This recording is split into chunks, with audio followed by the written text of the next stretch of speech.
સાબર dairy સામે ધવલસિંહ ઝાલાનું આક્રમક વલણ। Story report by Jitendra Solanki, Sabarkantha. સરકારશ્રી તરફથી ચોખ્ખી સૂચના આપવામાં આવી છે અને છઠ્ઠા મહિનામાં આ પરિપત્ર છે મારી પાસે, છઠ્ઠા મહિનામાં સરકારે કીધું છે કે ભાવ વધારો, ભાવ ફેર જે છે એ પશુપાલકોને સાબર ડેરી વતી સાબરકાંઠા અને અરવલ્લી જિલ્લાના પશુપાલકોને મળવો જોઈએ। હું તમામ ડિરેક્ટરોને પણ કહું છું કે આ રાજકારણ ના કરો। સરકાર તમારી પશુપાલકોની સાથે છે અને સરકારે ક્યાંય પણ આમાં રોલ ભજવ્યો નથી।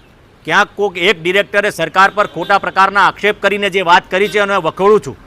સાથે સાબર ડેરીના તમામ ડિરેક્ટરોને એક જાગૃત ધારાસભ્ય તરીકે મારા પશુપાલકો દુઃખી થઈ રહ્યા છે સાબરકાંઠા અને અરવલ્લી જિલ્લાના, એને ભાવફેર એક અઠવાડિયાની અંદર જો આપવામાં નહીં આવે તો ગાંધી ચિંધ્યા માર્ગે મારે સાબર ડેરીનો ઘેરાવો કરવો પડતો હશે તો પણ કરીશ।